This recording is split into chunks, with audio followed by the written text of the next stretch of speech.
This is episode 18 of the Disciple Directives, a podcast with Dr. Crawford, which is the founder of DiscipleAllNations.org.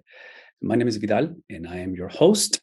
In addition, for Dr. Crawford to be the founder of DiscipleAllNations.org, he is also a senior professor emeritus at Southwestern Baptist Theological Seminary. Dr. Crawford, it's a good day today. I hope you're doing well. How things are going? Going great. Sun shining, beautiful day. Well, it's always a win. It's always a win. Definitely enjoying this beautiful time of the year. You know, we've been speaking for the last few podcasts on the topic that you introduced to us a month ago in regards to calling. You know, the conversation, the subject has definitely been on spiritual formation and discipleship. Thus the name of the podcast. But there was a section from this past time that you spoke to us in South Texas where you share about your testimony concerning your call to ministry, and you specifically mention a dead end road. I'd love for you to expand on the subject and help us to get a better grip of the idea. What exactly did you mean? Well, when I graduated the first time from seminary, I was pastoring a church. I had had a pastor search committee come and talk to me about a position that would have been a full-time pastorate, not a seminary pastorate, not a student pastorate.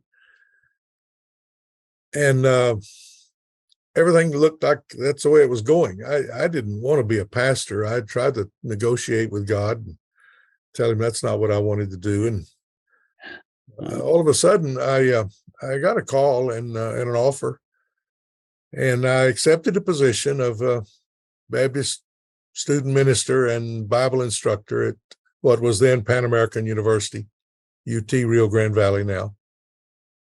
And I had friends and some family that thought I had made a terrible mistake. And they use that term, dead end road. You have found a dead end road.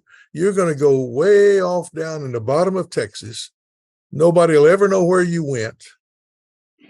They won't ever hear from you again. You know, you're going to disappear.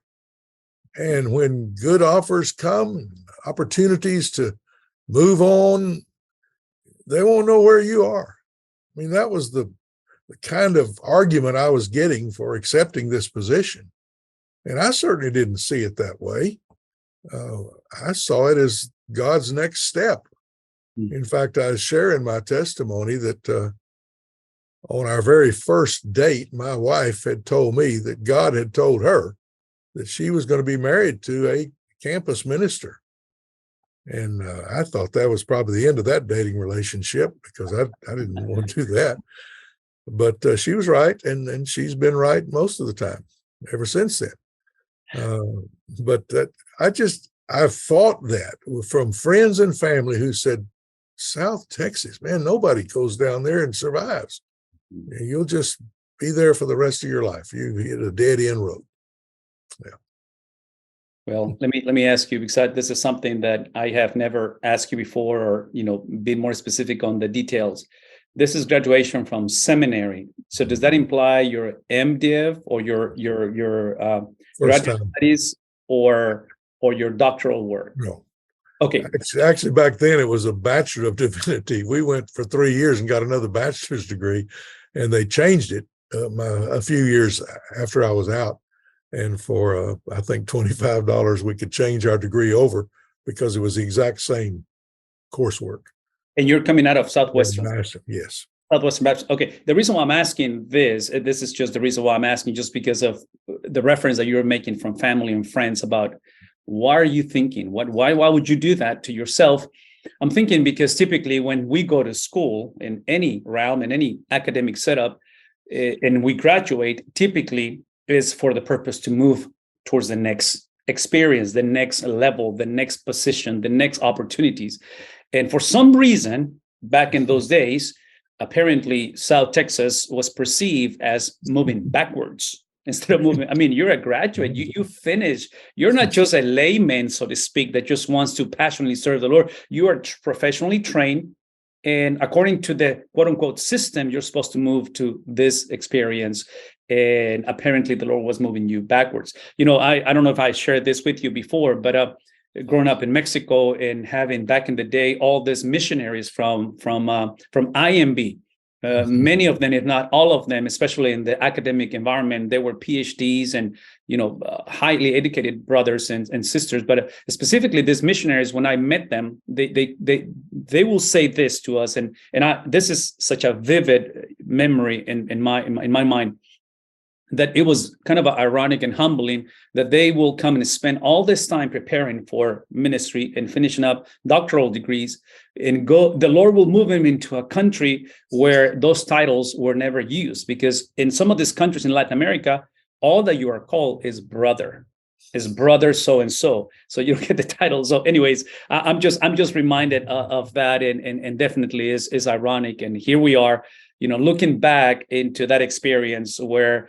you're talking of the years where obviously social media was not around, internet was not around, so you depended of people contacting you, and you're moving into no man's land now in South Texas. Going back into the story of Jonah and seeing in your life the providence and the sovereignty of God after all these years, and having you in South Texas again after all these years, when you came for the first time. The narrative of Jonah reminds us the God who is always in control. At least we can see that through, the fact that he is going to declare mercy over the Assyrians, Nineveh, and although Jonah moves in the opposite direction, is going to be fulfilled in due time. We're going to see God's sovereignty or providence through nature. He's going to utilize, the sea and the storm, where Jonah is going to have to be thrown overboard, as we know in the story. Obviously, those fishermen or people that were with Jonah and the boat, and eventually the fish. But the irony of the story is for us to see how the one that was not submitting to that sovereignty apparently was Jonah, being rebellious. The question that I have for you, as you take us back into those years, whether it was on your early years of ministry at UTRGV or Pan American back then, how is it that you have seen yourself? How is it that you have seen the sovereignty, the providence, the hand of the Lord in your life throughout all these years in your walk with Christ? Well, everything, everywhere I've been and everything I've done, I have benefited from the 6 years I spent in the Rio Grande Valley and working with university students. Those were great years. I had some of the best friends I've got in life I made while I was at Pan American in the Rio Grande Valley. And when I travel down there now to teach, and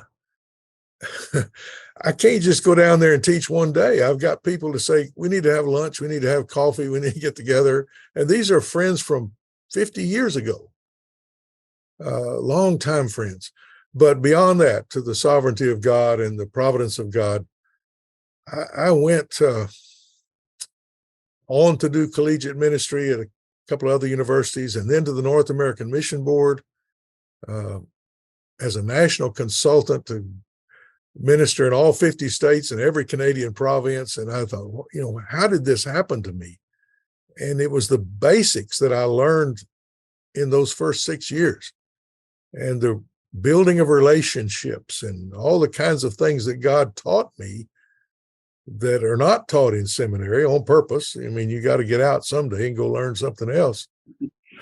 Yeah. And then from the North American Mission Board to the faculty at Southwestern Baptist Seminary, and God allowing me to minister in now 59 nations of the world, and to write, and to the connection I had with Canada was a significant part of that.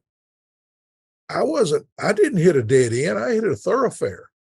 I mean, God was just getting me ready, or maybe the analogy would be more like a cul-de-sac. You just kind of get there and turn around and go somewhere else.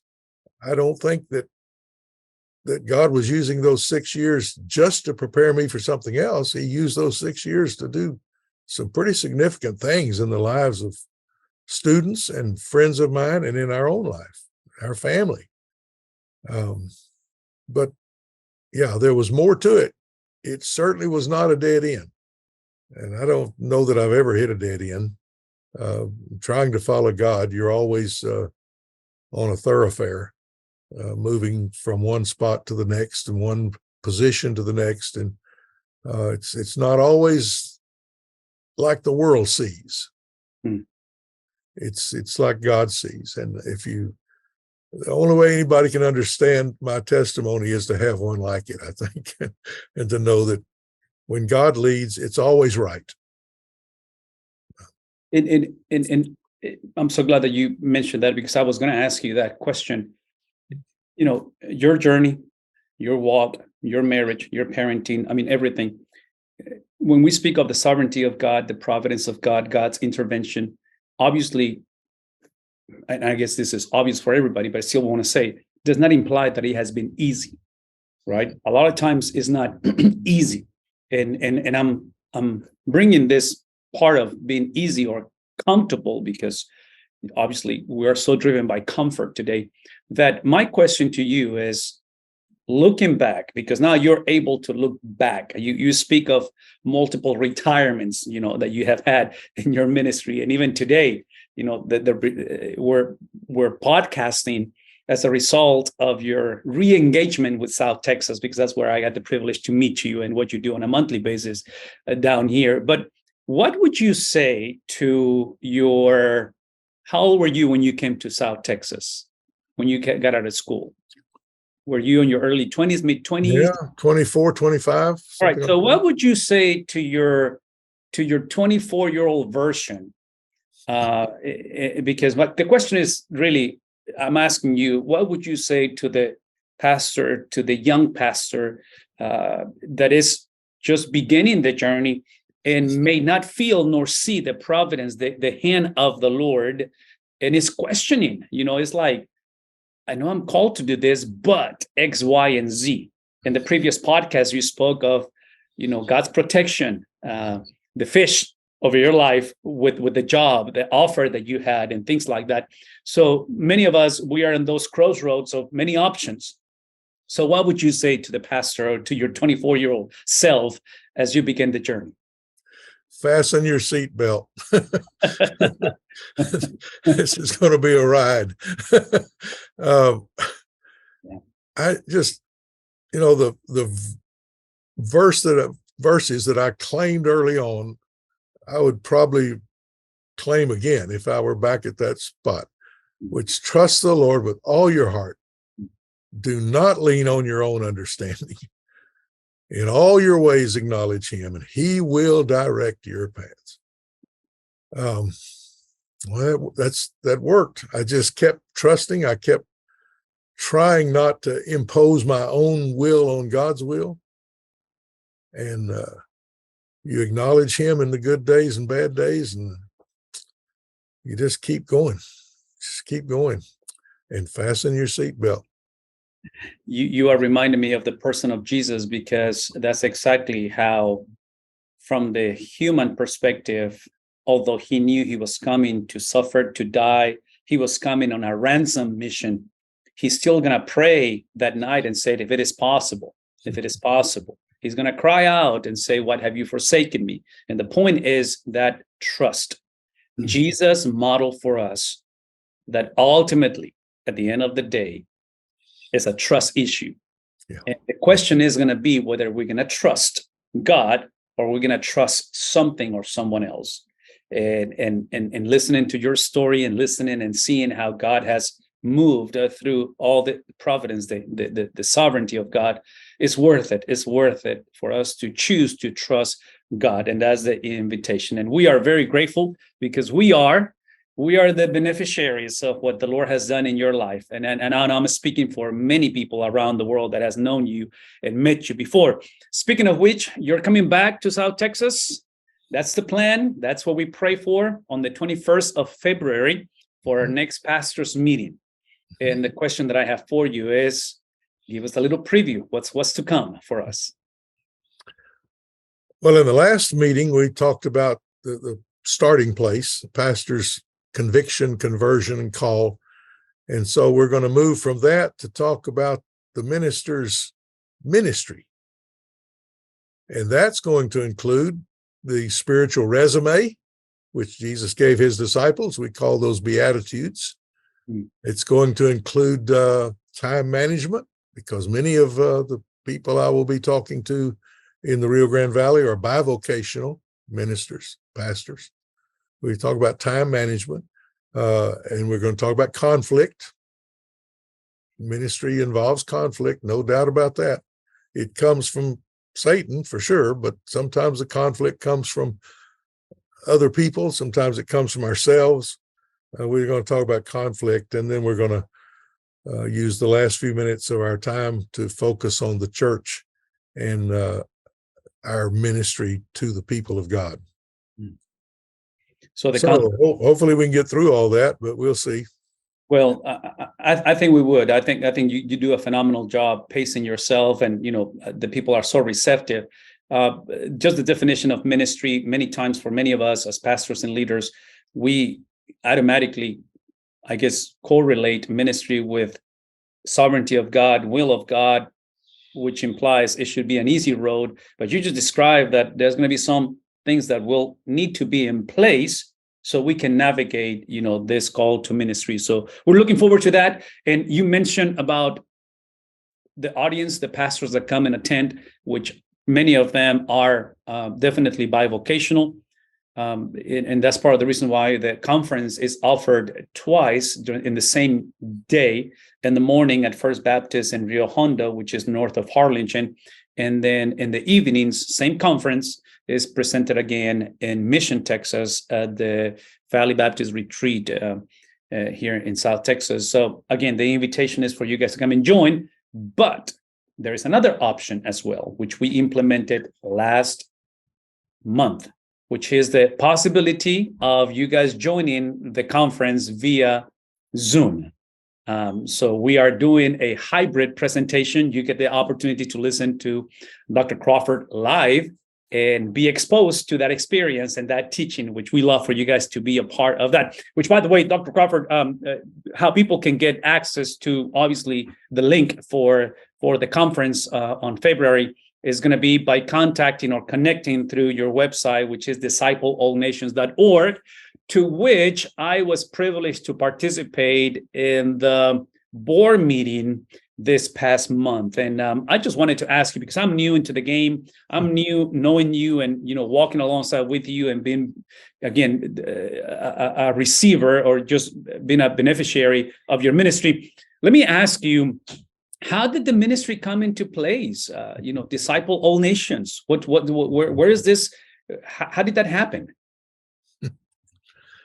Well, when I was at the North American Mission Board, I had a travel allowance. Anybody that invited me to come to their church or to speak, I could pay for it. And I came on the faculty of Southwestern Seminary. I didn't have any travel money.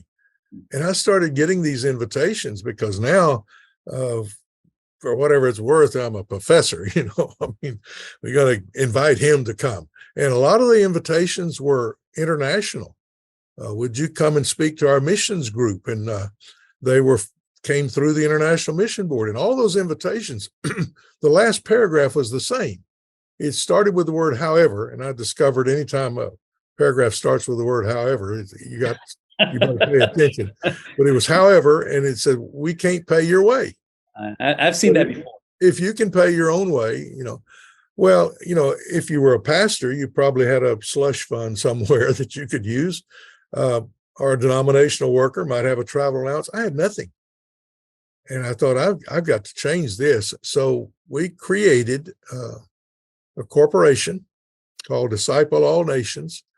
A strange way we got that name, because that's DAN, Disciple All Nations, which is my name. So they said, well, at least you can remember it that way.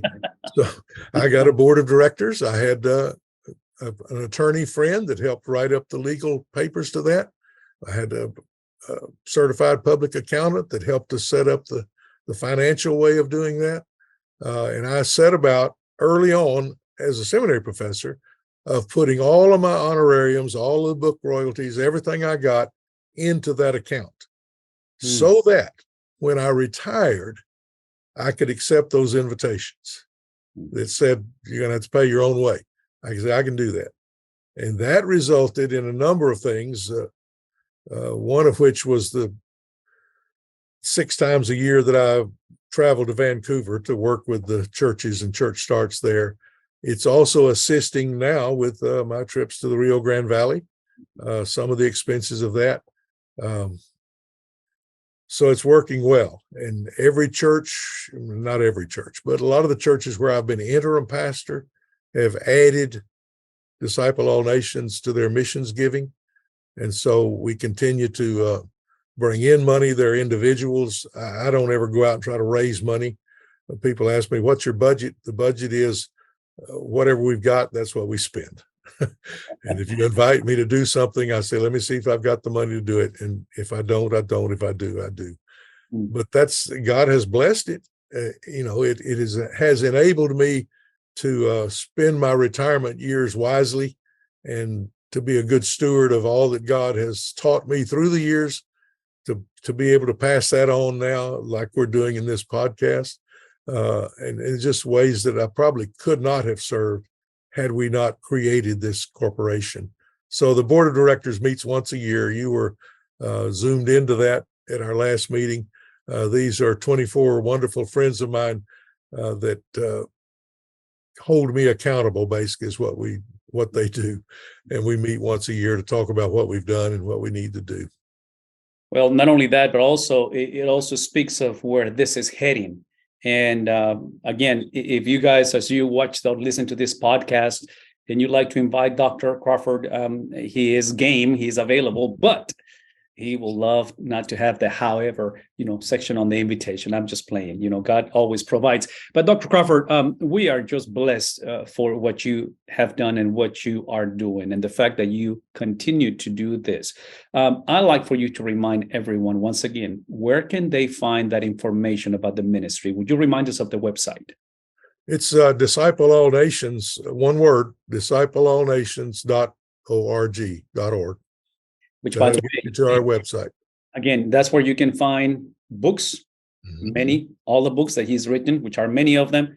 Actually, about 5 or 6 of the books that are out of print are on that website. There's a little link that you can click on free ebooks, and the books are there.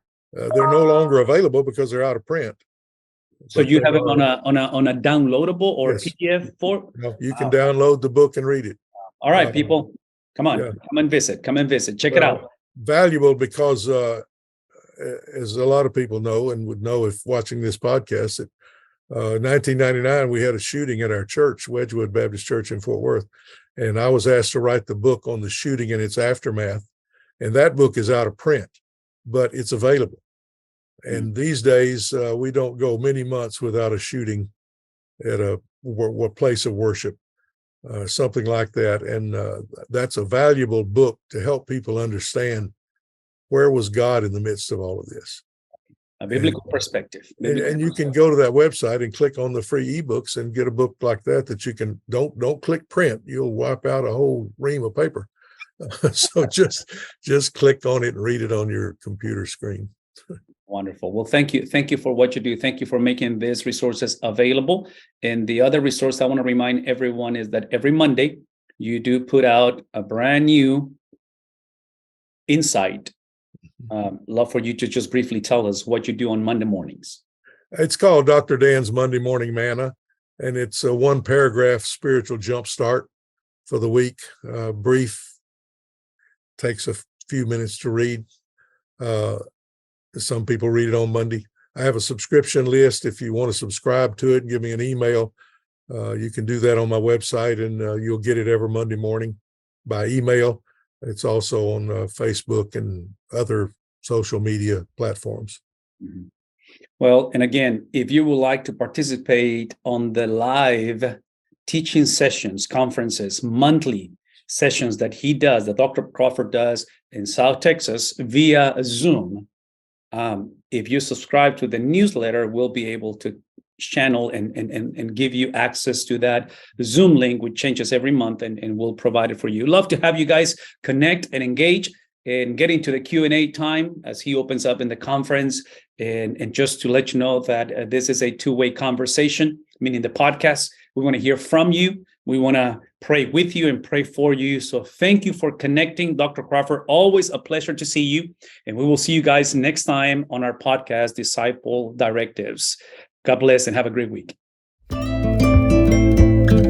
This is episode number 3 of Discipleship. This is a Directives podcast and Dr. Crawford. It's good to have you this morning. Join us, Dr. Crawford. How are you?